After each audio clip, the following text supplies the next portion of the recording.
Okay, I did it. I You know did we the can thing. edit, right? Yeah, You did the thing? I did the thing. I hit the button. Great. What's up, everybody? Well, this is the Isolation Squadcast coming at you live, or it won't be live when you're listening to this, but whatever. It's a thing people say. Today we're coming together for a very special edition of the pod because the two guys that I'm with here decided that we really needed to talk about real estate because being white guys in Canada, we don't talk about this enough, especially not in our Discord channel.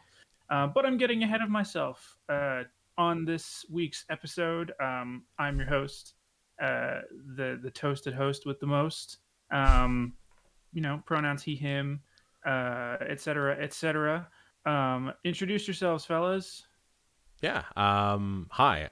My name is Tim. I am highly privileged and own a home. My pronouns are he, him. I'm a free beer romantic undead, so this ought to be interesting. Yeah. He, him. There you go. Nice and I simple. wonder if at every point it starts becoming like too cliche to keep talking about our privilege, but whatever. Moving I on. think at some point it absolutely does. It's just assumed at this point, and rightfully so. Typically. Yeah. So we were having a discussion not all that long ago, just talking about the idea of home ownership, how that has I don't know, sort of morphed in the modern era as to like what that looks like, what it looked like for like our parents, what it looked like even just 15 years ago versus what it looks like now. I've heard horror stories from family members who grew up in the lean 1980s, and them talking Talk about their about absolutely privilege. apocalyptic interest rates that they had to endure. Which, I mean, to be clear, like buying a house and paying 18% on interest on a mortgage is pretty fucked up. But Yes, boomers, we're talking about you. boomers, you're just burning.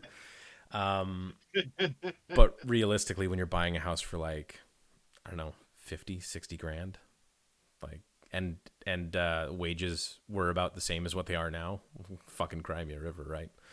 So, yeah. So, we don't Tim coming have. in strong Oh, already. Yeah.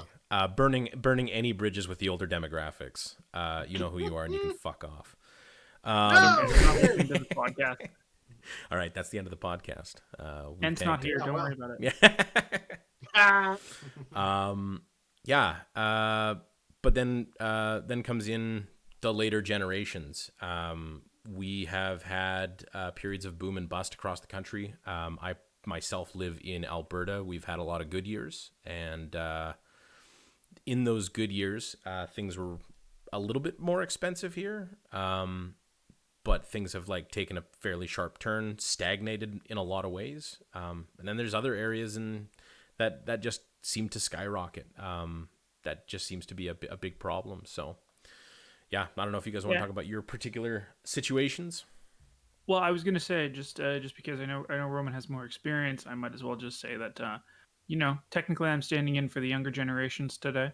Um, Yeet, TikTok, and such. Um, Can you floss? Also, I'm dealing with the crushing realization that I'll probably never be able to actually own a house. But whatever. Roman, go ahead. Hang on to that thought.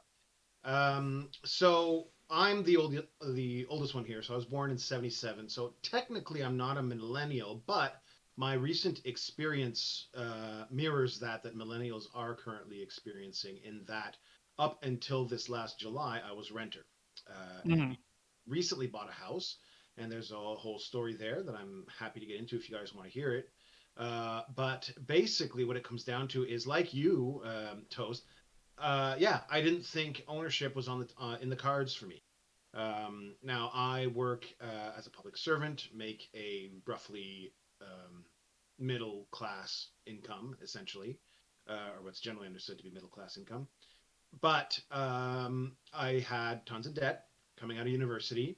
Plus, in my 20s, I was a dum dum and racked up a lot of credit card debt on top of that. So that put me kind of in a bad financial situation for most of my young adult life.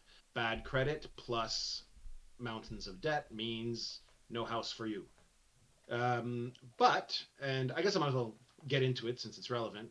What happened was, I'm married. I've been married now for a little over 10 years. We've got a little 7-year-old girl.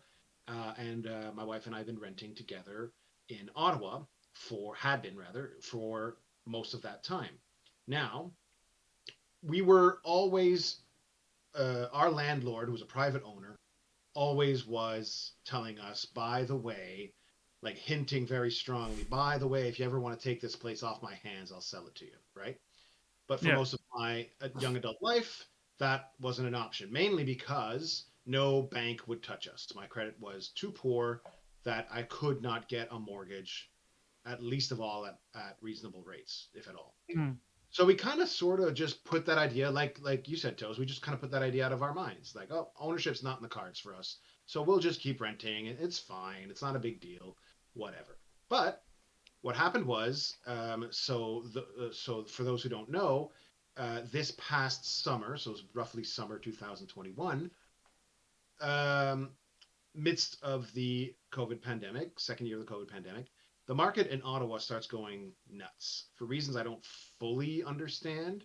But whatever the case is, house values in Ottawa started skyrocketing, and our landlord, the owner of the house where we lived, decides, of course, now is a good time to sell. And if he gave us one last chance to take it off his hands, and at that time, he estimated the offer he made us was something around $470,000, which was not within our budget. Now, at this point in time, I decided, okay, well, we didn't really consider buying a house, but what the hell? I'll apply for a mortgage just for shits and giggles. I don't expect anything, but who knows? So I call my bank, tell them the situation, and literally almost chuckling, the guy at the other end is like, "Guys, I'm willing to give you guys $500,000 right now." And of course, and we were like, "What?" I Yeah. mean, so and the truth of the matter was, in the time that we had been living there, had a daughter who is now 7. In that time, our credit healed, right? And you kind of, because you hear this, it's like, oh, well, credit takes around 7 years to heal. So it's one of those things where you just forget about it. It's like 7 years, that's That's forever. forever. Forget it. Yeah, exactly, right? It's But literally there you forever go. for your daughter. Well, that's exactly Yeah. correct. And what's funny about Entire it is perception of time that has in been that healing your time, credit. precisely, You exactly. sacrificed your So Should tell her daughter's sure that. enough, time on your credit. yeah, kind of, right? No. So, but that's basically it. So here I am making a income, and my bad credit that I had in my 20s is now basically like gone, like timed out, and now I've had like 7 years or whatever of just regular dude credit who makes middle class income. So yeah, the bank was like, yeah, okay, we'll give you a mortgage, no problem, let's do it. So of course my wife and I did not expect this answer. We were just like, what? Oh shit! And now suddenly we're like, we're in the market. We can buy a house. Oh my god! Now we did not want to spend 470,000 for the house that we were in. It was a um, unmaintained, semi-detached townhouse Yeah. with condo fees on top of that. In a condo community, Okay, and sorry. that's we're Can I like, can I just can I just yeah, ask a question here? What does of course. semi-detached mean? Oh, it's one of those houses like row housing, Yeah. like houses that are attached to each Yeah, yeah, other. yeah. So semi-detached is a term that I've heard used. I mean, detached So it's like housing is like single family home. a house on its own. No, no, Yeah, no. What So, is yeah. so it more has to do with the way that the building is constructed and connecting. Yeah. okay? So, correct me if I'm wrong, Roman, but if it's a Yeah, no, you got it. semi-detached, it should mean that it's probably like it shares a wall with Correct. another house. Exactly. But the other three, outside walls of the house Oh, don't okay. touch Are anything ours. else. Yeah. Right. Essentially correct. Yeah. Okay. So All that's right. what we had, but it was in a little condo community where they have like staff that maintains the grounds Yeah. and things like that, and you have to pay them on top of whatever your expenses are for the house. And at the time that we were looking at our neighborhood, condo fees had gone up to $400 a month, which is a lot. Now Yeah. that I mean, they Depending on the size of maintain the the house, the condo fees would have been nuts. Like, because it's all yeah. based on square footage. Yeah, you're talking Well, five to an grand a extent. year for snow clearing. Well, snow clearing, lawn mowing, I mean, how some big is your maintenance lawn, of the really? outside. No, oh, barely Yeah, anything. Yeah. exactly right. We didn't even have a lawn in the backyard. It was just literally a little square on the front. About it. Hmm. So I mean, there is stuff you get for that, but $400 is pretty steep. A month, yeah. So all told, we were like, look, we've had a nice life here, but this is not work. And of course, now we're looking at the market, and in Ottawa, it was completely out of our budget. Even the most humble house was well above 500,000, which was not more than what the bank was willing to give me. Like at first, we were chuffed. We're like 500,000, yes, That's a we half a get someplace million real nice for dollars. that. I mean, right? Yeah, it's a So big we were number. like, holy shit. But that was not enough to stay in Ottawa. Hmm. So now as I said before, I'm a public servant. So I went to my boss, told him the situation, and I said, all right, listen, we've been working from home since the pandemic struck. I am in a situation where I need to move, and I need to know what my options are. Basically, how far can I move away before it becomes a problem? Hmm. Because as far as I'm concerned, I could go, you know, into the woods, and as long as I got a decent internet connection, I can still do my job. Is that Hmm. going to be a problem for you guys? So I had a really interesting conversation, and this is less to do with home ownership, more to do about labor in Canada right now. But I had a really interesting conversation with my bosses, where the gist of the conversation was, we don't have a plan right now for when you guys are coming back to work. Therefore, we cannot tell you not to move away, because what you said is correct. You can work from wherever and do your job as you have been doing efficiently last year and so. So you have to make that decision. But the thing is, if you move away, let the record show that you advised us and asked us for our counsel, which we cannot give. Therefore, if if it comes a time where you need to come back into the office, we will be bound by your collective agreement. We have a duty to accommodate you. Oh, So that's fancy talk, meaning we can't tell you you can't leave because you proved that you can do your job remotely. right. So if you do leave, we can't come back to you and say, yo, you got to come back into work, Yeah. because we don't know when that's going to happen. So that was the language they told me. I got it in writing, Yeah. and that was our ticket. So then we started looking, and of course, as I said, Ottawa was unaffordable, so that's when you start looking outskirts. And we looked in a whole bunch of different areas. So I'm not going to get into the details of all the outskirts of Ottawa, but there's a whole bunch of smaller towns that were much more within our price range. We had a gorgeous house we really loved in a little town not too far from here, and we almost got it too. Oh yeah, we should get into this. And Tim, you might have stuff to say on this as well, Oh, maybe. because there was the whole thing about homeownership is the bargaining situation, Mm. right? Yeah. So okay, so here, and this is for you, Toast, because if you're thinking about buying, this is stuff that really helped us out. So the first thing we did was we sought a realtor. So that was the thing. So you want to hire a realtor to both represent you at the negotiating table and also to help you find a place that meets Yes. your budget and your needs. And they're the experts, and they're there. Now they get a commission, of Of course, course. for the work that they do for you, but 100% worth it. Oh Like yeah. we would have been lost without our realtor. Our realtor was awesome.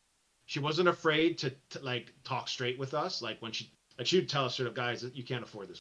Guys, no, don't get this place. Like she wouldn't be afraid. Like, which meant like a lost sale for her, right? Because she Hmm. like she could just lie and say, this is good for you guys, go for it. But no, she was a straight shooter. I'm not going to say every realtor's like that. I don't have enough experience to know that for a fact. But this one was awesome. Ours was awesome. And anyways, that was the first step. Next was the financing. So now, of course, you got to go to your bank or whoever and say, "Yo, I want a mortgage." That's a pain in the ass. That's the getting the realtor was easy peasy. You call them, say, "Hey, do you want to represent me?" They're like, "Let's go." There's paperwork to sign, but they take, if you got a good one, they'll walk you through. It's awesome. The Yeah. bank, however, you got to fight them, and you have to be assertive. And this is where emotion can start getting into it, because this is where, this is stuff you're going to be living with for a good chunk of your life going forward, right? The banks are not your friend, right? They never are.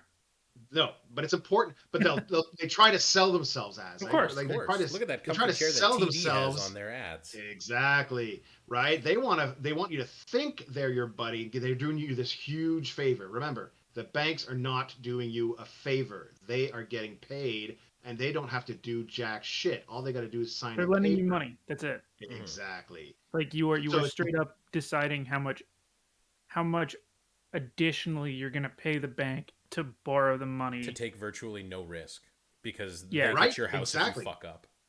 exactly. Exactly.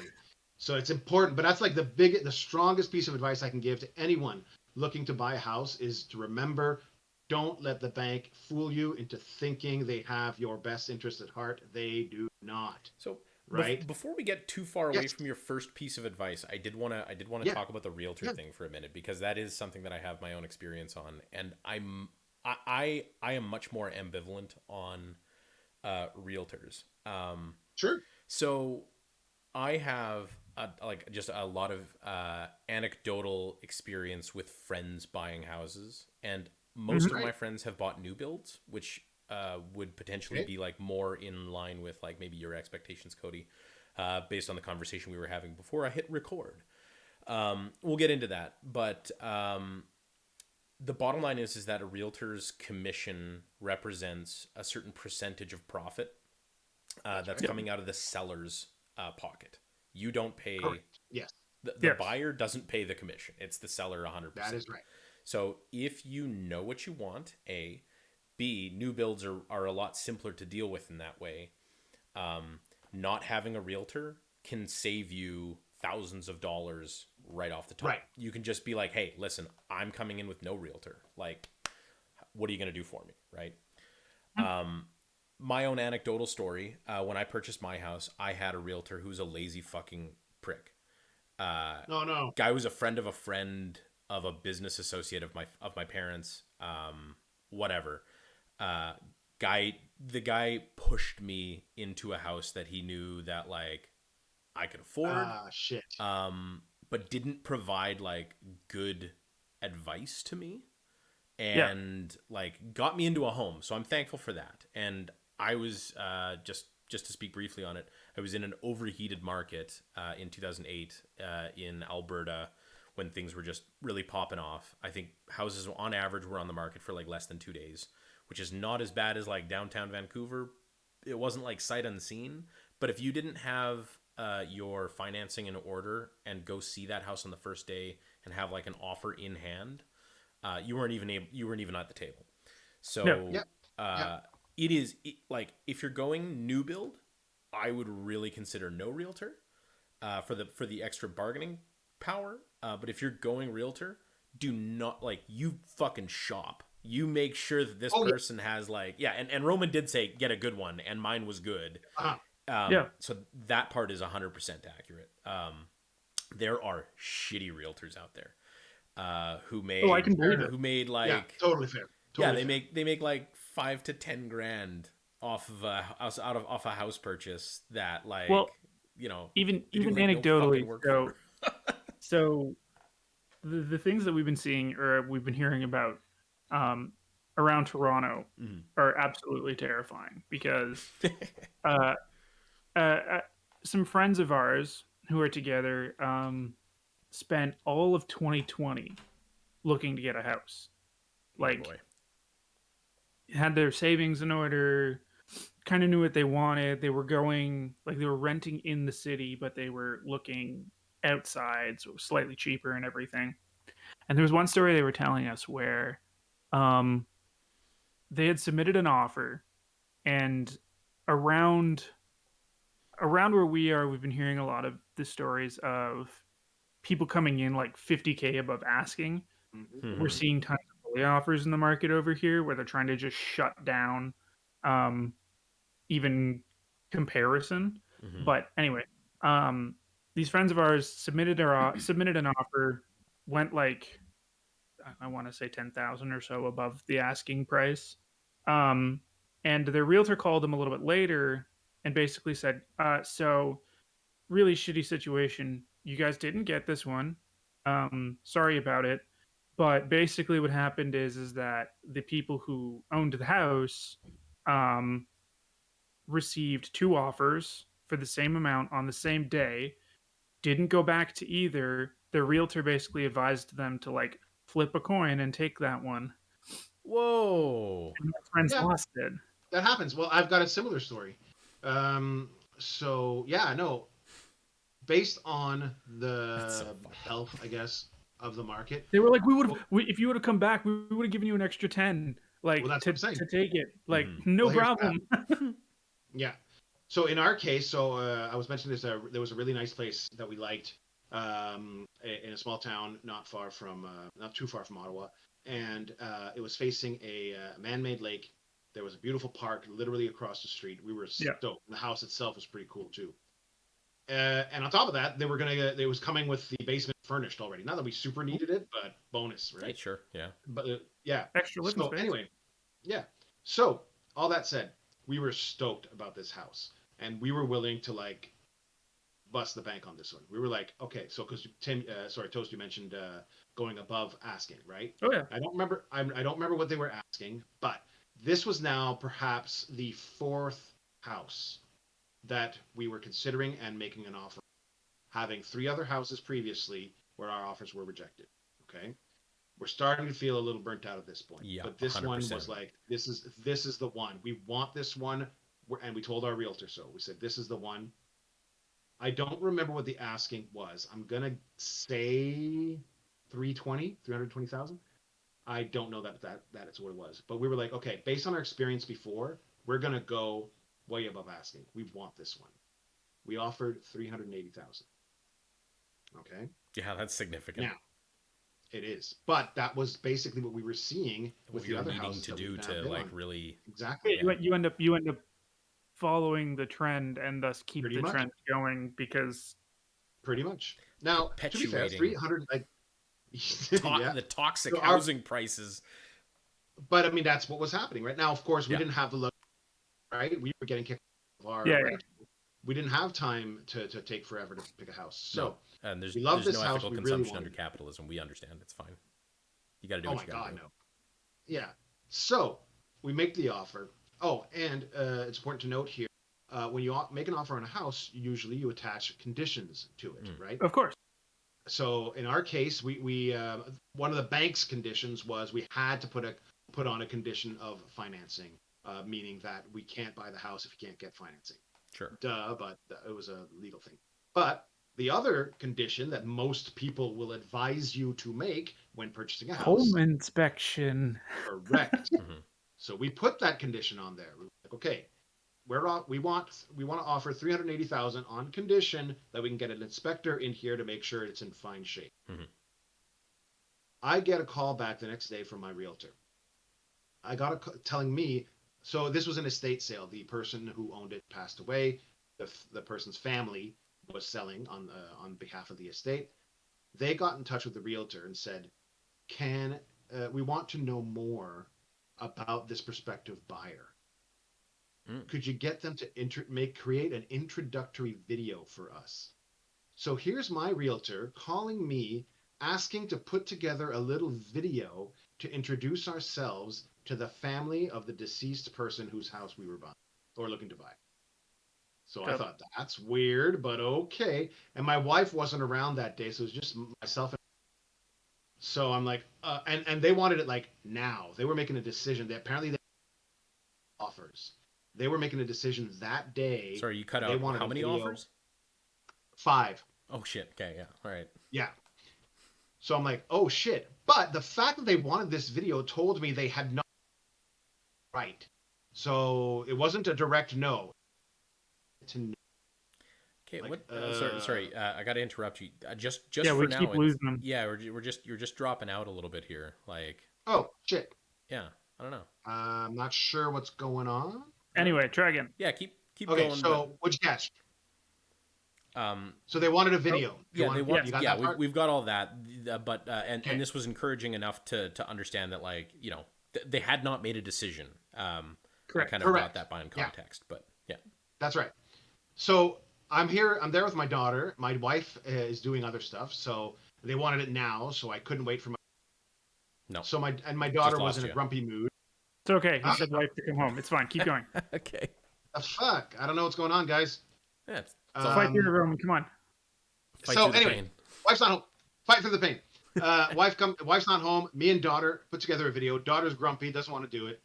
Uh, put together this video. Whatever. Send it off.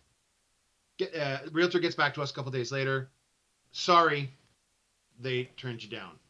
Ah, fuck. What the hell, man? Well, what was the winning bid? Oh, the winning bid was 375,000. I'm like, what the fuck? We offered 380. Oh, sorry, 375,000, no conditions. Yeah, So for we 5 grand. lost the house. We lost that house despite making the better offer Mm-hmm. because we had conditions Yeah, Yep. on it. and How and fucked up is that, eh? in an overheated market, I gotta be honest. I don't know that I would make a different decision than them. If No. Mm, if Well, not at all. would I give up 5 grand, uh, in order to make sure that a sale went through 100% yeah. and not leave it up to I any get that. chance? Probably. Yeah. Yeah. I don't begrudge them at No, all. of course not. Their logic makes sense. But it's fucked up. I was just frustrated at the situation Yeah. that it came Well, to and that that, at all. but that's the major thing that I think we're all seeing with all of the shit that's going on in the markets the last couple of years. It feels like Hmm. the pendulum has really swung because growing up and hearing my parents talk about buying houses the way they did, the market seemed much more set up to benefit the buyer, Hmm. right? Like yeah, you would see you would get an asking price for a house, but usually you'd go under. There would be some negotiation. There would be Yeah. conditions, yes, that would go up. And even if you know, okay, maybe the house fails the home inspection because there's a crack in the foundation or Yeah, you something, just modify but the that offer. Yeah. that might still lead to negotiation, and you might still end up in the house. Hmm. Um, versus now, it feels like it's swung so far into the direction of benefiting the sellers purely. Um, it's it's so frightening Hmm. because now there seems Correct. like there's Yeah. you're left up to the whims of uh, an unknown, unforeseen situation, right? Yeah. Like it feels like you can't win because you can't have all of the information necessary to really make the best decision. You end up going Yeah. with your gut, and then you get shut down because of somebody didn't want to deal with something or whatnot, or you get asked to jump through weird hoops like make Yeah. Hmm. videos in 2 hours, and Yeah. again that is a that just weird makes hoop. it feel more fucked up because then you're like, oh, we really want to live in your dead uncle's house, please give it to us, look at us, I'd probably want like to workshop that pitch, but I understand that you'd be on a time crunch. Um, but yeah, like, just anecdotally, my in-laws are from New Zealand, and right now their housing is like the worst of Vancouver overheated. Like, my family just recently moved from a place in a small town called Waikanae, which is like on the coast, about an hour north of Wellington, the capital. okay, It's a little beach town, kind of sleepy, little retirement villagey. I think they bought their place. It was a 3-bed, 1 bath with a 1 bed, no bath granny flat on the property. Single car detached garage. I'm gonna guess probably about like just get to the 1,100 price, square foot. And I think get to the price. yeah, they bought that place I just want to for, know. I want to know whether I should move to New Zealand. well, they bought that place for about 500,000, probably about Ah, 25 years yeah, ago, and they, 25 years ago. Woo. yeah, and like now it'd be closer to like 950 for Yeah. like an 1,100 square foot bungalow, like raised bungalow with no basement. Like, that's fucked up. The house that they moved to down near Christchurch, in a suburb of that, they had to go sight unseen, put an offer in on a place at Wow. uh, and it's a blind bid. So it's kind of fucked up. So I think the place was asking like 620. So they put in an offer of like 670, Yeah. and you get one chance, right? So the realtors come back and say, okay, there are 3 other offers on the table. You have one opportunity to modify your offer. You don't know if yours is already the high bid, but if you want to come up one more time, you can. Yeah. So they did. They bumped it up another 50 grand. They went up to 720. They got the God. house. All But right. it's about the same size. This is a 2 bed, 3 bath. They got an ensuite. It's just insane. And that particular buying structure seems like wildly in favor of the buyer. Like the seller has no wildly in favor of the seller. The Yeah. buyer has I was no gonna say. fucking idea what they're getting No, themselves into. The house is fairly you're new. counting on the paranoia. Yeah, so like you have to assume that if the house is like relatively new, that you can be like maybe okay not getting an inspection, but there's absolutely no conditions. You don't know how close you were on your bid. You don't know what the other people are bidding. There's no opportunity to appeal. Like it is just Right. it's That's right. on one day and it's gone the next, and it's Essentially so correct. fucked Yeah. up. The same experience I had. Yeah, And just to put a pin in it, this place that I'm at now, we got no inspection. We yeah. got burned by that. And so when And we you're like we fuck didn't it. have a choice on the financing option because that was a condition of the bank, Yeah, but we did not put an inspection clause. So we bought this house, no inspection, mm-hmm. and of course there's a sewage issue that we have to deal with, but that was the risk we took. We made a calculated decision, a Yeah, calculated risk based on our previous experience, yeah. and here we are. Now, of course, we still like the house. There's not we don't regret our decision, but it's just one of those things where it's like, of course, there's Does feel something like the wrong with one it, that got away, huh? Kind of Yeah, does, yes. But I mean, you which can't live with regret. You no, suck it up, you move on. no, for sure. I mean, my wife and I were looking at houses like 3 years ago. The housing market was so crazy depressed here, three years ago that like we were looking to lose like 15 to 20 grand on my house, which I've had for 15 right? years. But we wanted to upsize. I wanted to get a bit of a bigger home, more mature backyard, maybe in a little bit of an older section of town. So if I was going to lose 15, the guy we'd be buying from would probably be losing 30 to 50. So like I'm Okay. okay in a depressed housing market to lose money if the other guy is going to lose more, right? Yeah, of course. As long as that guy got screwed No, more than not I did, it's screwed, worth but it. on it's a net positive for me, right? I know. Yeah, Jeez. I want to be clear about that. It's not about screwing the other guy. So If wait, I'm gonna lose, everyone else better lose too. Yeah, Tim, then can I ask, because yeah, I mean you're still a decently young guy. So you said you've been in your house 15 years yeah. now. So how old were you when you It's bought it? actually closer to 14, but so I Okay, bought my well, how house when old I were was you when you bought it? 19. Jesus. Bam. Yeah, So then But the now, thing that I always want to understand, and I think the thing that um at least for me always seems to be the most daunting thing about trying to get into the home market is the idea of how did you save up enough money to do I had wealthy that quickly? parents, yeah, so privilege. But like, yeah. So like was it just that I they had helped you? parents with like with that gifted me a down payment. There's Mm, no two ways around it. Um, I could afford the home from what I was making as a tradesperson. Making like solid money, but nothing like gratuitous. Like I would say I was solidly middle class by the time I was 24. But up to that point, like I don't know, like I was making like 40 grand a year. So I needed But no renters. debt, right, Tim? I needed like I had people renting bedrooms from me at that point. But the Residential only way income. that I could get into the house is because my parents had saved up money either for college or a house.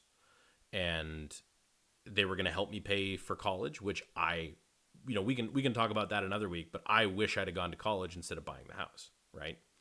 Really? fair Hindsight's enough. 2020, right? Well, yeah, I can say that because in my area, like my house hasn't appreciated in value, and now I'm in a job that I am not super happy with, right? Like, so if I'd have got some education, I'd have a little bit of lateral mobility that I don't currently have.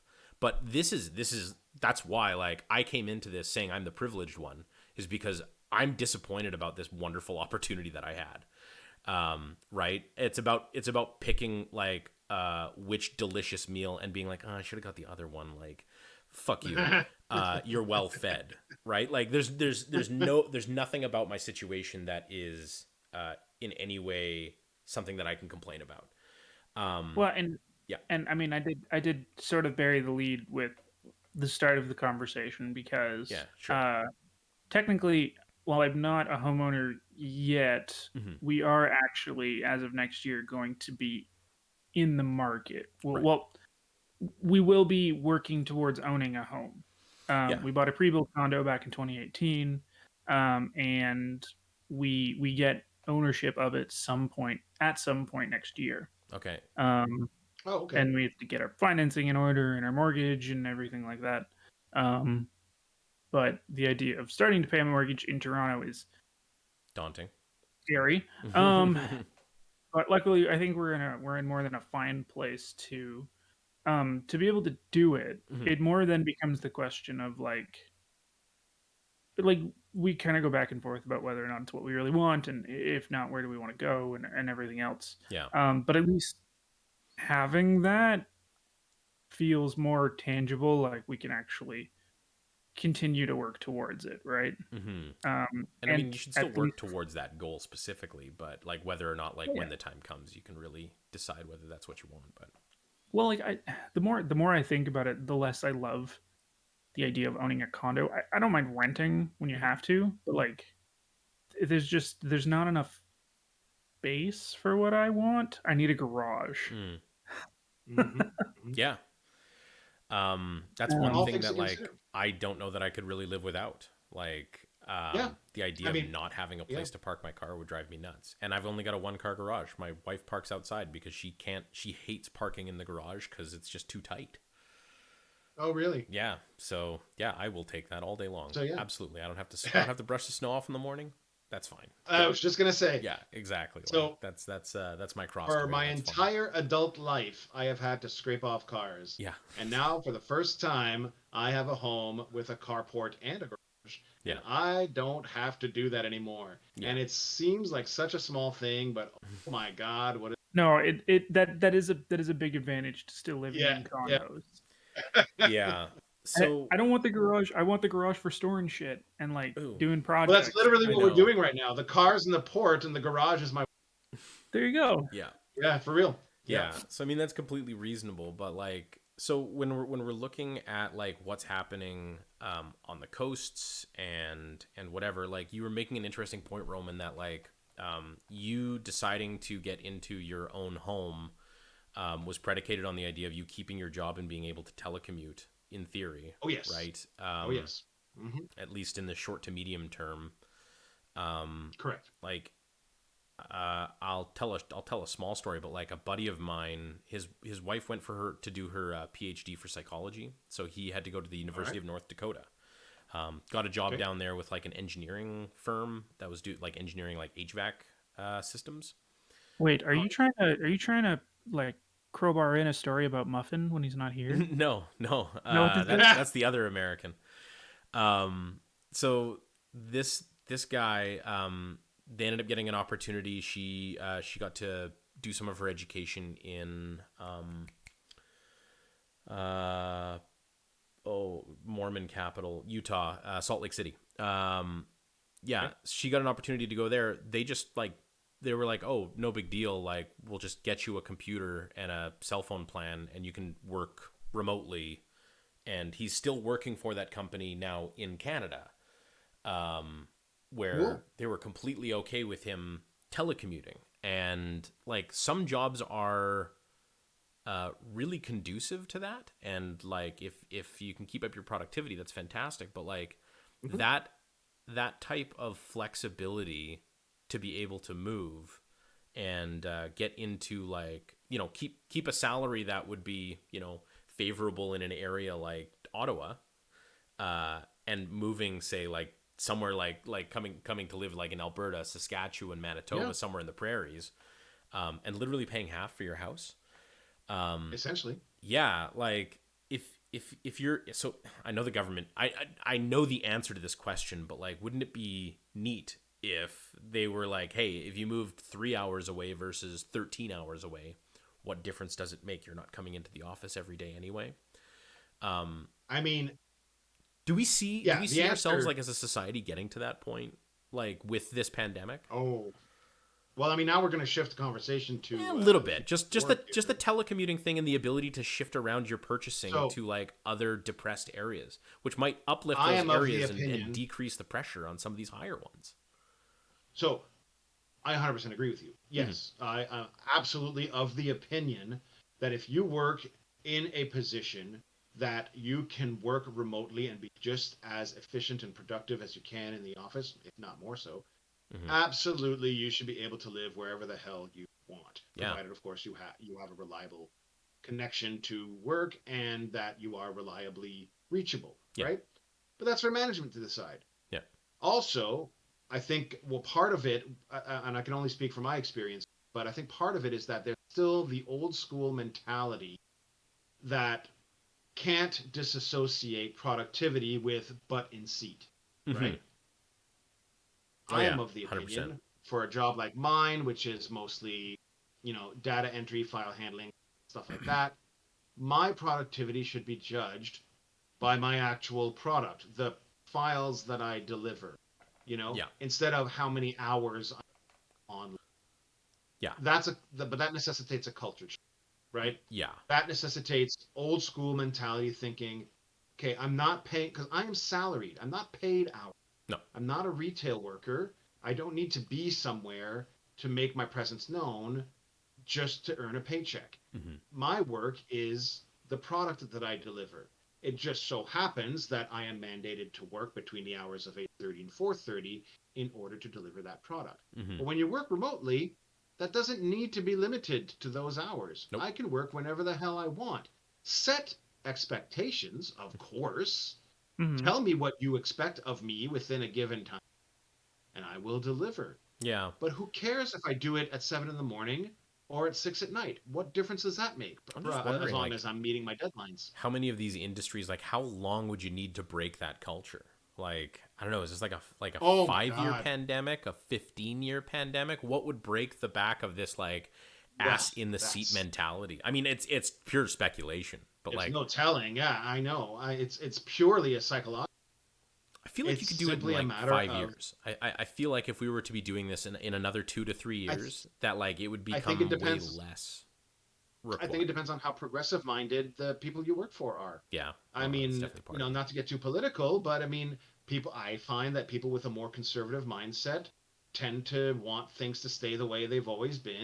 And people with a more progressive mindset are okay with accommodating different work schedules. Hmm. There's also this weird mentality that, oh, well, if you are only going to work, I don't know, 12 to 8, and so works 8 to 4, how's that fair to them? It's like, how is it unfair? It's the They same work when amount of they want, I hours. work when I want. Like, Yeah. what difference does that make? Like, there's this, like, I think part of it is I believe there's a certain class of people who think that everyone should do things the same way they do. They will try to impose their own work methodology and work philosophy on Mm. you because that's the way you do things, right? And they're rigid in that mentality. They can't get out of that box. If I'm more productive between 8 to when I'm dressed in a suit and desk, that's how to be productive and Yeah. everyone should do the same as. That's not true. It's never been true. No. But unfortunately, there are people who can't seem to get out of their own head when it Well, comes to these matters. and I This is the way I was taught to do things, and this is the way it has to be done. and from a practical standpoint, I mean, like there's efficiencies there. If you're going to own an office space that you want to keep the lights on for a limited amount of time, so people can't just come and go whenever they please. You know, you show up during the office hours, I and mean, the office conducts business. But we're sort of getting to the point where that's no longer going to be the case. So I'm interested to but see the thing, how that would affect like real estate. You know, in areas like my own, you know, there's a couple other members of the Discord who live across the prairies, sprinkled across the prairies. There's far too many Torontonians, but Yeah. but Many of us in general. yeah. um, but yeah, so like I don't know, I find that kind of a fascinating thing because I've heard commutes like my little city. We've got 15 minutes pretty much anywhere in the city. I hear people talking about like, oh yeah, like I mean it's a 45-minute drive one way to work. The idea Yeah. that you would be spending upwards of an hour and a half to 2 hours commuting daily for a job that would pay the same. Yeah, like that I had sounds. a co-op That's where I what did that's that what I used to for do. like 8 months. Yeah, that's all. Yeah. That's horrible. Like Yeah. Well, so here's the thing. So a lot of in podcasting selling in pitching listen to my to, but wife, yeah, in pitching to my wife moving here where I am now, I had to. It's like she was like, "Well, what if they call you into work? Even if they do, mhm. like even once the pandemic is under control, you know what I mean? Yeah, sure, And they call will me be at in. one point, but Consider this: my commute when we did live in Ottawa, my commute using public transit was an hour and a half, one way, so 3 hours a day was commuting, and I lived in Ottawa. mm-hmm. Now I live outside of Ottawa. To commute to Ottawa is an hour and a half. Mm-hmm. There would be now it's more expensive. Yeah, because There's you're that. paying for But if gas it's rather not, than public transit. yes. But yeah, Yep. Now, if it's not daily though, no, I can manage that. yeah, 2 days a week. I mean, they were floating. That's my bosses were floating a return to work eventually. Who knows when that? But eventually, they're looking at a 2 day a week rotation. mm-hmm. I can manage that. I can afford it. I can make the trip. No muss, no fuss. Yeah. And it's literally the exact same amount of time living 100 kilometers away as living 20 kilometers away. Yeah, which is Like, how ridiculous is that? that's absurd. Yeah. Yeah, So I mean, but of course, again, we're in a unique situation. Now, should they start calling me into work 5 days a week? No, that would not be cool. That would be a whole different story to renegotiate. But in the interim, working from home, not a problem. And even if they call me in up to 2 days a week, I'll totally do that. That's not a big deal. fair enough. Yeah. Yeah. Hey, Toast, I wanted to ask you because you had mentioned that like you're going to be so you put in an offer on a place in 2018. No. So we put the down payment and Okay. got the financing in order and like, you know, bought it for all intents and purposes, but we didn't get the mortgage yet, and like we don't have to get the mortgage till we're till the ownership transfers, which won't be until the property's actually built. Right, and that's currently like is this going to be like a high rise Yeah. condo? Okay. Mhm. And I've seen similar developments. Yeah. your deposit has that sort of locked in the price of this place? Yes. Good. Yeah, no. So the paperwork we signed in 2018 when we put the down payment on the place, that locked the price. Perfect. So, Good. Getting the pre-approval for the mortgage and everything else meant that none of that financial aspect changes. And when we actually move in and are working on taking the ownership of the unit, Yeah. It's all based on 2018 that. pricing levels. Yeah. That makes sense. Yeah. Good. I mean, That's smart. that's an interesting thing because like it just in my area there's no sort of development like that happening. There's nothing larger than my city than like 15 stories, and that's not residential. It's all going to be like business towers. And that's not all that particularly high. But generally speaking, like the friends and stuff that have done new builds in my area, it's kind of like down payment, break ground, move in sometime between 7 and 12 months to like when you sign the paperwork, right? So, I just wanted a little bit more context on your situation, which is like, buying into a large building development. So, I guess this would have been like completely based off of like renderings and like drawings and seeing like what it would look like, or like how does that how does it work picking a unit like that? So we went with an interesting company. They're known as they're a cooperative from around the GTA area. Hmm.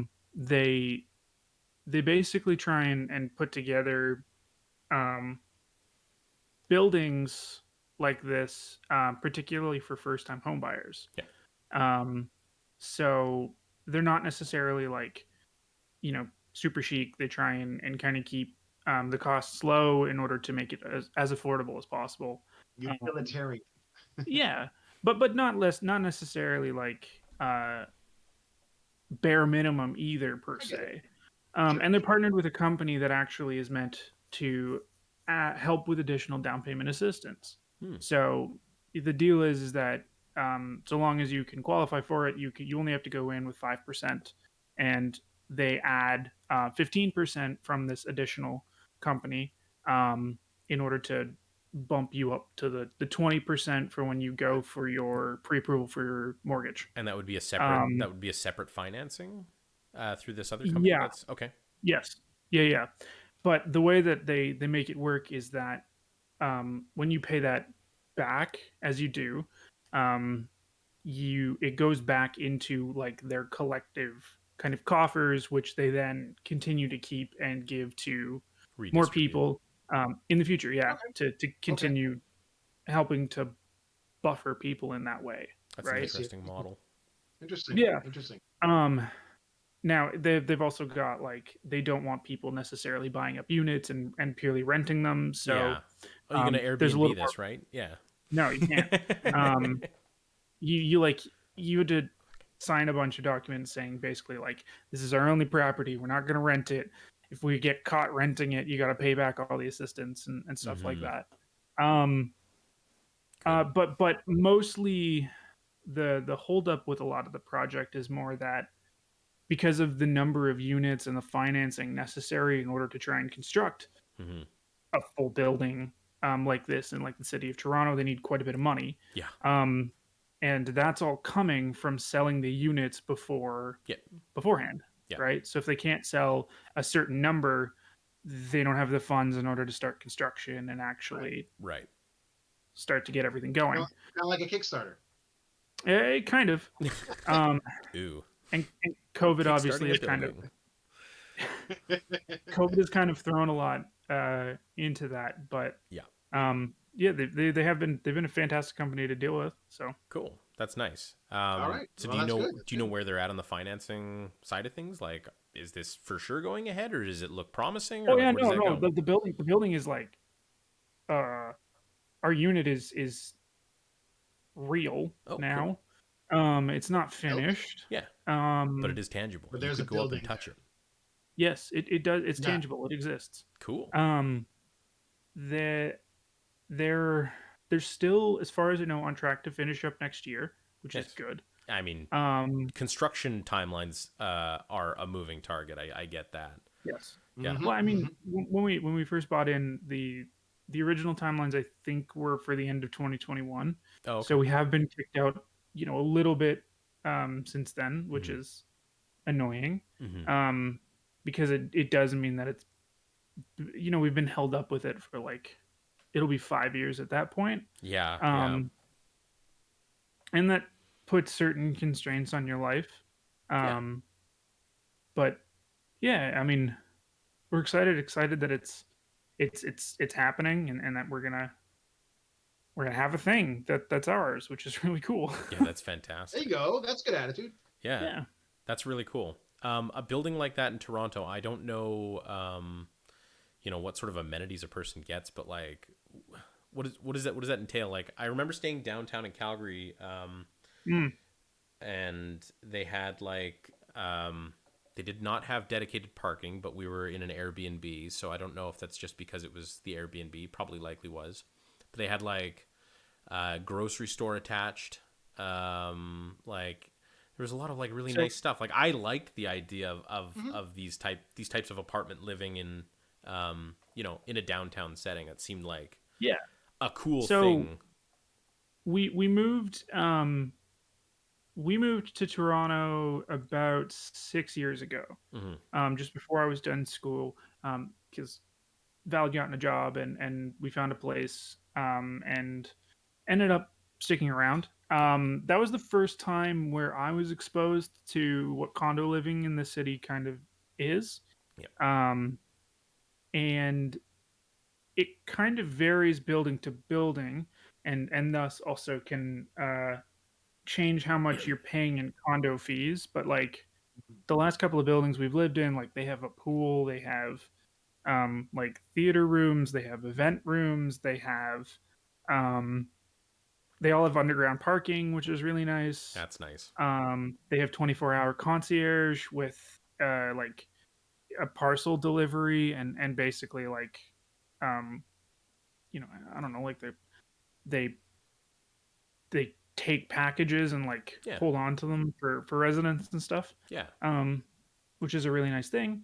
Um, and yeah, so So part of dealing with the pre-build, and the interesting part was trying to look at negotiating what kind of services or amenities we can get in the yeah. building with. And so, what kind of condo fees were you paying, and what kind of condo fees was Roman paying for his like Oh God, postage stamp lawn mowing and I don't and know. 13 linear foot snow shoveling clearing? I really don't know. My Oh, my you're not sure. wife would Part of your know, but rental?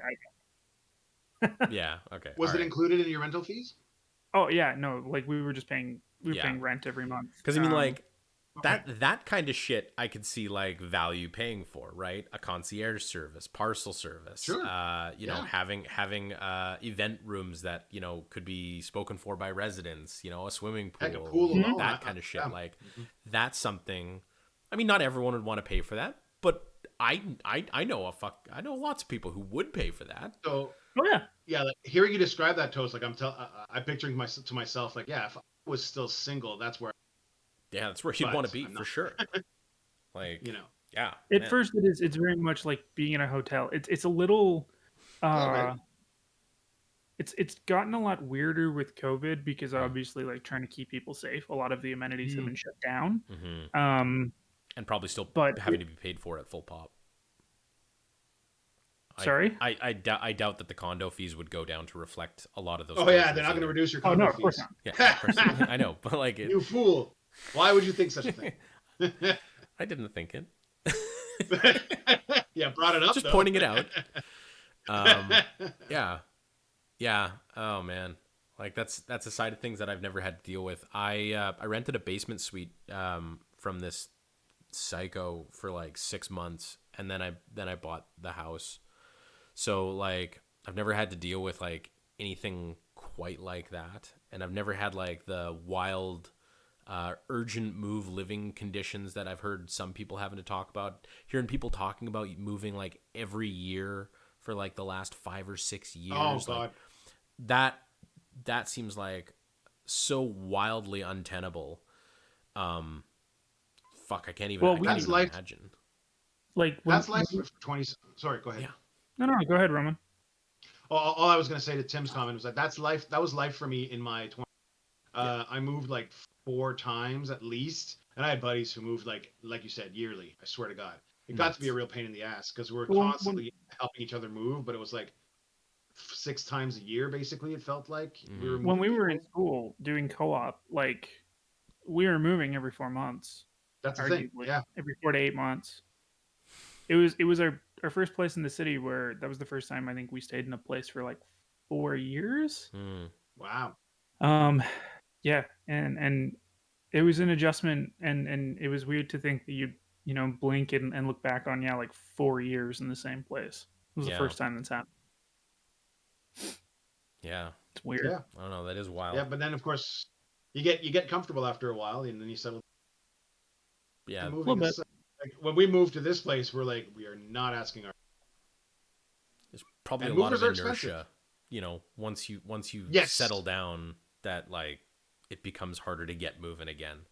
Absolutely. Um, Well, And you a lot accumulate stuff. yeah, I know. I'm looking around this house, and like it's not a big house, and it's just myself and my wife, and I've just got so much shit. You know, it would be a tremendous effort to move, and not something I would really look forward to. So, I mean, that's the other side of things is like, does Alberta want to be the place where I want to live forever? I'm not 100% sure. And part of that would include like consider moving to New Zealand. And what would that look like, right? Well, you've got a Global connection type there. moving, be selling a Yeah. lot of stuff and, maybe Hey, getting a man. sea can or something. It'd be, I mean, Yep. if I was in your position, man, like I would strongly consider it. I mean, you've got advantages on oh, for wife, and sure. it's part of the Commonwealth. So I You mean, just palletized your shit, mm, Tim. Yeah. Send it over Palestine. by ship. Yeah. Yeah, Oh, exactly. that. It'll get there in, 3 to 18 months as per Yeah. Disco's reports of like what the current shipping state of shipping is. Right. Oh my god. Like fuck.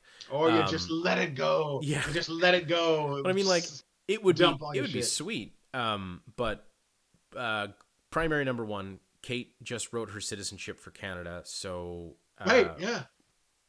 we once she is a citizen here, then all of a sudden it becomes a realistic option for us to potentially go, because if she's a permanent resident, Yeah. if she's not living here for 2 years plus, then she loses that. But you can't Yeah. ever Got lose it. your citizenship. So Yeah, you could go there for a couple of years and then always come back. yeah, That's no yeah, problem. Go. exactly. Like, There you go. just go rent out there for a while and just kind of see how the other side of how the other hemisphere lives. Live your life, Tim. Yeah. I mean, Unburden. for sure. Yeah. For sure. But But yeah. the housing market in New Zealand is worse than it is here, so that part of Is it? things Yeah. is just nuts. Well, they've been getting a lot of real positive press lately. Mm, The way they handled COVID, their prime minister's super popular. yeah. Like You, it's you insane. talk to New They're Zealanders and really doing it's well. they're a little bit more tepid. I don't know. It kind of feels like the international version of Of like what course, Justin Trudeau's I get it. veneer was. Like everyone Yeah. worldwide fucking loves JT, and then Canadians are like 60-40. Eh. He's okay. Yeah. He's Could've been worse. fine. Could've Well, been worse. that's what I said. Like, say what you will about him, Yeah. he's done a lot for us internationally. Like, Sure. we're looking good internationally. Like, I read like forums America, that are that's for like sure. in America or whatever, and like Think right nothing's now they're happening. looking at us thinking we're some kind of I know, eh? They're looking at us like we're some kind of paradise. Like, I just Kind of love some socialist comments. utopia. Yeah. Yeah, exactly. I'm seeing some comments on like Reddit and just like, okay, fine, we get it, Canada, love it. Can we move on, please? We're not Canada. Shut up. Yeah, exactly. Yeah, I'm not exactly sure how to like fully pivot off of this conversation, but I like the idea of what homeownership looks like nowadays versus what it looks like or what it looked like in the 80s and 90s. The idea of home ownership as like the primary source of wealth building, and how that is now like an untenable thing for like so many middle and lower class Canadians. Yeah.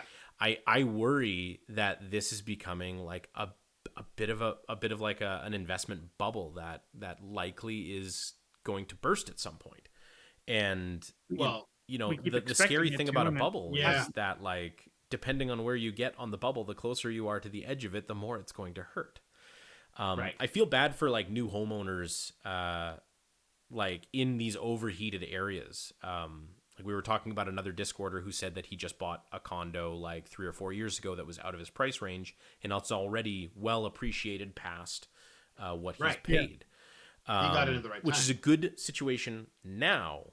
But if the housing prices were to collapse and they were to be in a position where they're paying a mortgage for a place Yeah. that is no longer worth that, like at least my place is still worth what I paid for it like 12 to 15 years ago. It sucks. It should be worth more, but it's not, and it's not worth less. So like that's not like the end of the world. So Tim's like, and I will say living mediocre. yeah, just that, and I will say that the So fucked my- the fucked up got thing it about down. my mortgage, and you guys are gonna shit. But this is I got one of the last mortgages, like had to be one of the last mortgages in Canada that's amortized over 40 years. Oh god. really, Yes. So my mortgage is less than most rentals in the area. Sure. From like Well- from a biweekly standpoint, and well, same here, but mine's a 25-year mortgage. Yeah. And what we're paying monthly, including property tax, Yeah. is less than pretty low rent in Ottawa. yeah, Yeah, it's nuts. So that's And another huge motivating factor. so 40 years, and when the financial crisis, the 2008 financial crisis hit, and the interest rates absolutely tanked, I was on a variable. Yeah. Um, I Oh, think I nice. was playing. I think I was paying as low as 1.25% interest. Like, Nice. Hang on. Let me check mine. stupid. That type of situation will never happen again. And No. and the idea that like a person getting in now can't get interest rates that low, can't amortize over that length of time, and might get stuck with the an unrealistic home valuation. That seems scary to me. Do you see that as like do you guys think that that's coming, or is that just little old Well, rural Tim no. looking at all you It is. metropolitan folk and just going like, man, they sure look like they're getting themselves into trouble. I don't know. I worry about Yeah. them. Here's Yep. here's what I think's happening. Well, so first of all, I just wanted to touch on your interest rate comment. Now, mine's not quite as low as yours is. Mine's at 2.0, Yeah. but it is I for a think I think I'm 25 locked in year. around that now. It's stupid, but it Well, got here's the that thing. So low on a variable, and it was just dumb. yeah, but here's the thing. They asked us then, okay, so you want a set? We're like, set, Yeah, fucking motherfucker, lock that shit in. Are 2.09. you fucking kidding me? No Like, kidding. yeah, But and for yeah, as long as you'll let me. Yeah. Can I lock yeah, it in for the full 40 exactly. years, please? Seriously. Uh, but to get to your point about what's happening with the bubbles, so I think what's happening, well, the glib answer is capitalism. Yeah, of But what's course. happening is former homeowners, it's not even Sorry, former, capitalism and free market. Free market yeah, Capitalism. well, capitalism. yeah. Laissez-faire free So market capitalism. yes, laissez-faire is important there. Hmm. But here's the thing: uh, the generation slightly older than us and my parents' generation, they were sold a bill of goods, as you said, and you said it, Tim. You said that uh, your estate, essentially, Yeah. your monetary value, is your house. That is where you invest. Yeah, it's your You primary buy vehicle for property. accruing wealth. Like Correct. that's the Yeah. thing Correct. that is Exactly. gonna save you. Yes, but that's not true anymore, Correct. right? At least not for middle class. And lower. What's happened, and why, is because they have been priced out by moneyed interest. Hmm. What's happening is you've got rich people, some that are of foreign interest, but not all, gobbling up essentially all of the cheap property Hmm. to either redevelop it to something else or to rent it out, which is almost free money, especially if you don't even manage the property yourself and you hire someone else to do it. Yep. Yeah. Literally, if you're rich enough that you can just buy a house and have money left over to hire a super, that is Hmm. just free money coming into your pocket and you don't even have to do anything. I know. Yep. That is nuts. Yeah, right? that's what's And the called fact that rent-seeking exists, behavior, and it's well, pretty that's gross. correct. Yes. Uh, But that's what happens yeah. when you have a laissez-faire capitalism where people are just able to purchase property Yeah. and treat it as an investment as opposed to a nest egg, as opposed to Yeah. a, well, I mean, I shouldn't, that's not Or in quite your single right there, but family you know what I mean. like wealth vehicle, right? Like Yeah. this Yeah. isn't going to be like a generational thing where you're passing down like a 40 unit rental housing Exactly. fucking conglomerate, whatever. You also get larger interests purchasing these houses and starting to build up like rental Exactly. firms, which is really Yep. fucked up. Precisely. Where I see the rider in this particular case being kicked off and eaten by the said tiger is if we actually get some socialist reforms coming in from the government side of things that kickstarts and starts building low income housing and starting to actually Untenable. like what was that? I say it's untenable. You don't think that'll Because happen? eventually, no, it'll happen. Oh yeah. But eventually, the low income housing will give way to moneyed interest. Rich folks are going to come in and buy. It would unless so you've got so and government- that solid is government a mandates in place. caveat, like it's a big asterisk that I would have to put next Yeah. to it, is because it would have to Yeah. be run by like some sort of board or cooperative that is renting specifically in the exact same way as the cooperative board that's doing Toast's Place is saying like, hey, we're Right. going to do this for you, but you have But to. they would need a government mandate to Yeah, back them up. 100%. That Without like that- you have to have without a that, certain money income wins. threshold, Yeah. and or Correct. be a first time homeowner, home buyer, in order to afford living in one of these But places. the point I'm making is that you can't let capitalists do that. No. You can't depend on free market forces to make that happen. They are not interested. No, that's correct. Yeah. So This that's is why regulation is important, and this is why conservatives aren't going to let it happen either. yeah. Because they don't understand that. Yeah, well, I think they understand it fine, but they're just happy with what side of that particular transaction that they're currently falling on, right? Like they're happy being on the side of the moneyed interests. Yes. So, sorry, then perhaps I should rephrase that they are uninterested. Then yes, yeah, that I think is reasonable. Yes. So, yeah, I guess I don't know what I like. I mean, this podcast isn't about solutions. It's about like a discussion of a particular topic. I'm still hopeful that something like what happened nearly 100 years ago in the U.S. With the actual like reinvestment in infrastructure in our economy could potentially happen, and where something like this pandemic might be the catalyzing event that could allow this to happen. It's the most hopeful I've been in like 4 years that there'd be any sort of reasonable change coming, because like people are sick and tired of what has been happening, and the fact of the matter is that life has gotten way harder for most people, and the people on top have been making fuckloads of money. So, at some point, something's got to give. You either completely capitulate to the idea that the poor will always be poor, or you bust out the guillotines. I don't know. Well, vive la révolution. Yes, vive la Should I révolution. start calling you a Hubsky? Yeah. No, I don't know. Home ownership. I'm so glad that I am a homeowner.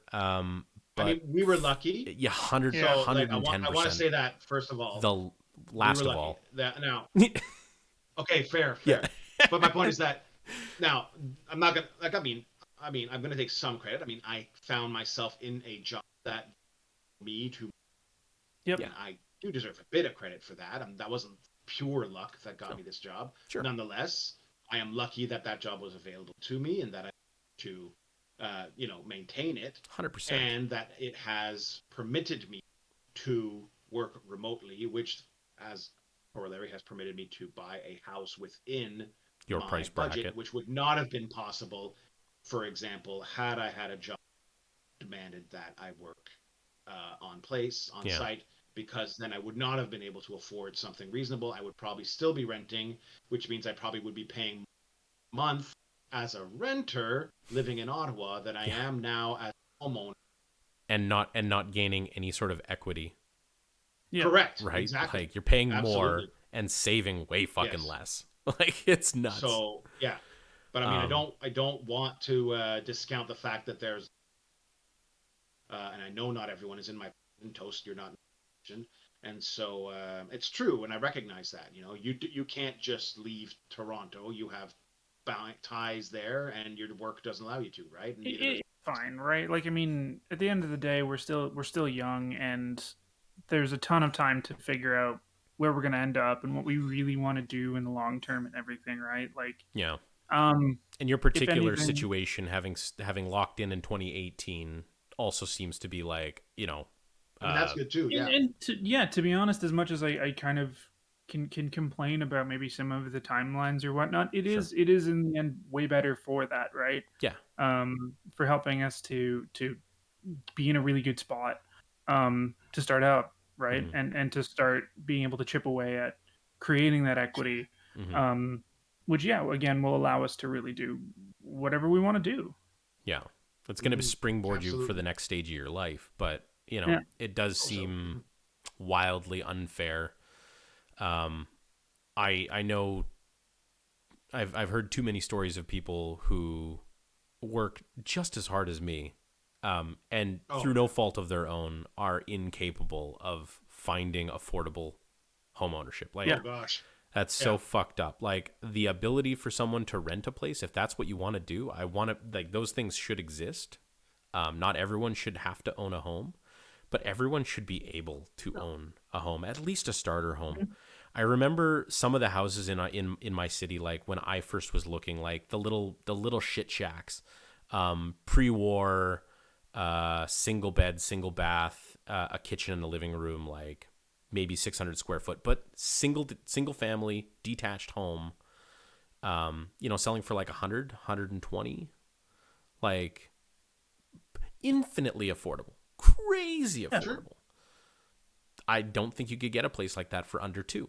I'm just in this really weird bubble where like my like mid to low level house hasn't appreciated. The bottom's lifted and the top has not. Well, So and that's the affordable that's housing is what gone. we've seen, right? Like See, that's what I was saying. Yeah. that's the pressure of this bubble of this whole market situation we're seeing is it seems like the bottom has lifted Mm-hmm. everywhere, and the top is just non-existent anymore. Yeah, it's not even close to like anywhere that anyone can be except for the entirely like 0.1%. So Yeah, and it seems like with every day that bottom is just pushing further and further up. yeah, having more and You more know, people fall off of that. Yeah. Wild. But but to touch back on what you were saying before, encouraging people to move away if they are them to do so, I agree Yeah. 100%. yep, If you can do what I did, I think it's worth it. I mean, sure, maybe you think being closer to a large metropolitan center is worth whatever extra you're going to be paying to Mm-hmm. live there. But if you're able to move away with the internet that we have now, yeah. Yeah. if your work permits it, consider getting out there. But You'll you do got to save money. remember there's a bit of a unique issue, right? In that, Okay, uh, and this is probably particularly to do with the city of Toronto, right? Sure. Because that's fair. in my lifetime, there's been probably 4 or 5 what I would call not mass exoduses from the city, but like kind of Okay, repeated instances we've seen of the individuals within the city selling their property, moving slightly outwards in the GTA, to towns or to cities, like just kind of around yeah, yeah, the main core, Yeah. and that you know inflates home values, and then those people move slightly further out as well, Mm-hmm. um, right. and thus increases the value of property It's like further and further out. gentrification sprawl. It's like, Kind of, yeah, I don't know. kind Just of, just just keeps increasing the property values the further out from the center. Like, yeah, but I don't. It's not necessarily gentrification because all of those areas are fairly well situated. They're fairly well mm-hmm. resourced already. They're fairly popular areas. It's more of just this kind of washing, Mm-hmm. like waves, as people kind Tsunami. of push further out of Yeah, the core of the it's like a city. pressure valve. Mm-hmm. Yeah. It's a pressure. Yeah, Um. steam So the expander. thing though is, you wonder at what point you have to go so far because now it seems like to get those really cheap homes, you're going like 3 or 4 hours outside of the city, and you're moving into the really low populated areas. Mm-hmm. Like You're my moving here. grandparents, yeah. I mean, Well, I'm 4 hours from Toronto. but even Cornwall, like Cornwall's got a decent amount of people, a decent amount of resources. Like my grandparents come from northern Ontario. They Mhm. live in a town that's about 3 hours away from Thunder Bay. Population of probably a couple thousand people, Sure. um, Small. maybe, and but there's no industry. Yeah. Like their Right. main industry is mining, so housing is Okay. incredibly cheap because nobody wants to live there because No. there's There's no nobody there. demand. Right. Hmm. And I agree that I would love to see people be able to move further and further out because the internet allows us to work from anywhere, and thus we can choose where we want to live. But the other problems are is that because areas like that have lost so much of their industry and so much of their population, there's nothing there to support community, um, and to make wanting to move out there enticing other than natural beauty and quiet, Yeah. cheap And real and estate. small town living. You know. But that Oh, can be it's a small Quaint. attractive to some town. people. You want to move I to mean, it's a matter Marathon, of Tim? taste. Come move It's a to matter of taste, Marathon. though. Mm. No, that doesn't sound enticing to me. Now, I like speaking personally. Like I'm from a small town. Mm-hmm. So originally, like I say Cornwall's my hometown, but a small uh, country town called Monkland, a half hour. But the fact remains that small town living is appealing to absolutely to everyone, myself included. Like I do need a certain amount of amenities, of metropolitan amenities. I like having a. Now you don't have to live in Toronto to have a movie. No. Lots of small Yeah. towns have movie theaters. So there's a range there, right? So I'm in a good spot in that, and in fact, speaking from my own town, we have more amenities than we did growing up, which was fun to see. Now, like back when I was a kid, when you went out for food, it was roast chicken, McDonald's, or KFC. Those were Yeah. your choices, or pizza. Those were your Mm. choices. That's it. Now we have quite a variety. Not as much, obviously, as a big city. No. I can get a shawarma here now. I can get sushi, believe it or not. Mm-hmm. These are things that were not available when I was growing up. So, and the population hasn't really changed. All that's happened is it's diversified. To me, that's a good thing. Yeah. Mhm. That's 100% good. It's a So very it's good still, thing, but to yeah. push that diversification, you really need to entice the people to want to move Mm-hmm. out Sure. there, right? And yes, like I think Cornwall is a little bit better off for that because you guys are situated, on the 401. It's Yep. decently close to Kingston and Ottawa, so there's a little bit more of an appeal. It's got that nice suburban quality of being like far enough from the city that you don't feel like you're in the city, but you can get there easily. Um, it's just more because we're seeing the housing inflate to such a degree in areas like that. Mhm. To really find the best bang for your buck, you end up going. There's going to come a point where we start pushing into these smaller towns where they Correct. don't have anything. Like Mm-hmm. they Well, have we're already seeing literally it. nothing. We're already seeing it in Castleman and Chrysler. So these are all Yeah. two other small towns between where I am and Ottawa. And we were looking there as well when we were looking to buy houses. Now their Mhm. prices have inflated already, 500,000. And Chrysler, as a matter of has been developing a an upgrade to its grid. It's got giant windmills now all Mm. Yeah. over the horizon, which was something brand new. So yes, you're right. Development continues, improvements continue, and yes, prices will reflect that. So it's not just a simple matter of hey, move out of town. You're Yeah. right, of course.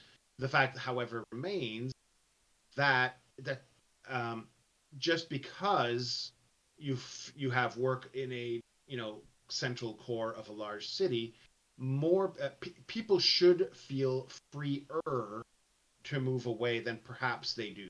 Is the Yep. only point I was trying to make, Yeah, and Yeah. right? No, and I Yeah, completely agree. I feel yeah. like it's like a short-term band-aid solution to the larger problem Okay, of okay. like being able to like move to take advantage of lower prices is already a privileged thing to do. Um, Yep. Fair, you know, fair. that's solely like a middle class thing to do. Absolutely. So and Yes, I know that yes. you get that. Um, Yeah.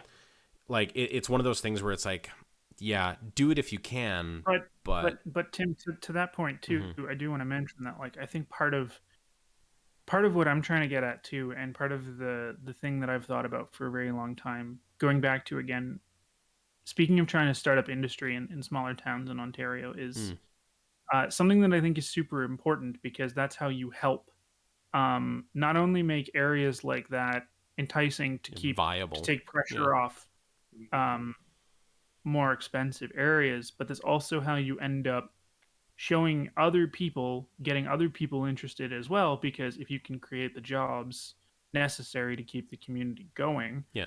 um, then it makes potentially affordable housing more a way better option, Yeah. right? Like people no longer just move out there because they've already got a job and the housing's cheap and they like the way it looks. Hmm. They can now go out there because there's work and they can afford a house and have a life and have a family and stuff, right? Yeah. So Um, like I mean the Canadian government does do that somewhat like they've got their particular departments, and they will set up like an industry in one particular small town. I'm pretty sure Vegreville, Not always Alberta. successfully, but yeah. Yeah, Vegreville, Alberta, I think handles every single permanent residency application. Like they do all the immigration applications. It's like a town of 5,000 people. There's a place out in Halifax, I believe, that does literally everything to do with Pay system. yeah, the firearm licensing and applications and stuff like that. Yeah. So, but it doesn't always work. So what was his name? 2 prime ministers ago. 2 of them. Chrétien? No, last one, not Chrétien. No, sorry. Oh, Harper. Harper. Thank you. So he established the he 2 elections ago, Gregory not 2 prime Eagle. ministers ago. Gotcha. He moved the sorry, my mistake. He moved the government pay center to the Maritimes for the same reasons. Yeah. Okay. Yep. Didn't work out though. Well, I mean, it's still there, so it's not like he shut it down. But there was a problem though because there wasn't enough of a educated workforce to support the work that was needed. Yeah. So the place became a huge, well, I'll say shit show. And so for a good chunk of time, these last 10 years, government pay has been fucky. And so a lot of people have lost benefits. A lot of people have lost pays, things like that, because the automated pay system, which was moved out east, wasn't properly being supported. I thought that was a Phoenix Pay thing, not a geographically like the town was just too dumb to run Phoenix Pay. I thought that was just Phoenix Pay was bad. Phoenix. So the way I heard, I don't have all the details. I don't know anything about this. But my understanding, this is what I heard. You guys are experts. You guys are gonna get. It'll be all over the comments. Tell me how wrong I am, please. Yeah, my understanding simply is that at least some people were blaming the workforce. I don't know how accurate that is. I don't have direct experience with that. All I know is that there was some blame laid at his feet in that he, in a bid to, I guess, I don't know, press investors maybe or something, I don't know, thought I'm going to build some infrastructure in a underserved community, which I applaud on its face, but it backfired. It backfired because the community support the work from sources that I have heard from. I might have to like just do a little bit of research myself there, because I've always just written it off as like the pay snafu was just because it was bad software that was bad and not properly. Tim, educate yourself. Well, so I mean, I will in this case because it's an like it's a topic that I'm interested in, but I've also like completely just assumed that it was just like, I don't know, Harper picked a dumb piece of software and it didn't work because of course it didn't work. He probably picked the cheapest, shittiest software he probably could have. I'm sure that's got a kickback from some American company to implement some shit. I can certainly vouch for the government using shitty software. Yeah, for sure. I mean, you can talk to literally anybody. Absolutely, and that actually doesn't matter on which government we're in right now. I mean, whatever. It's just all dumb. But yeah, I had understood Phoenix Pay differently, so I will be interested to learn a little bit more about that. We should maybe talk to the rest of the Discord and see if anybody has any insight on the Phoenix Pay specifically. Oh, I'm sure people are going to have opinions if nothing else. Oh, no. Yeah, of course, people have opinions, but opinions are like assholes, and we've already got 3 of them here. Yeah. But how many other federal workers do we know of aside from me? I know we've got a couple provincial workers. Yeah, I don't know. I'm not sure how many of us are feds. Anyway. Yeah. I don't know. Well, that's why we'll ask. Anyway. Well, you know what, gang? Yeah. I was just going to say, I think we've spiraled. A little bit, yeah. Very far away from our initial topic, but that's fine. I will say that was still tangential in so far as infrastructure attracting homeownership. Like, that's true. Yeah, that's what. But I agree. I feel like we've kind of beaten this horse into a viscera. I think potentially trying to talk about underserved communities in Canada and looking at potential ways to try and hopefully help reinvigorate is a very interesting topic, but might be a better served topic for its own episode. Possibly. Because it deserves it. Yeah. So I just figured I'd kind of push to the end and put the pin in this one. We've been going for what, like an hour and a half, Tim? Yep. Sounds all 1 right. hour, 29 Yeah. minutes, and 46 seconds. Ooh, almost perfect. Hey, Yeah. 20 seconds so we can shut it down. Get a nice clean 90 minutes. Absolutely. Well, I'm not going to count down on it, but I will just say thank you to whoever out there on the internet is actually listening to us put these out. Yeah. We're having a lot of fun doing them, so if you don't like them, I don't care. Eat shit. Yeah. Nice. Attaboy. And Way to retain the audience there, Tim. Yeah. until next time, though, from Roman, Tim, and I just want to say thanks again for listening, and let us know all the shit that we got wrong in this episode in the Discord. Yell at We're us. always around. Yell at us. It Give builds us the engagement. please. Yes, Yeah. of course. Mhm. But until next week, we'll see you guys later. Take care.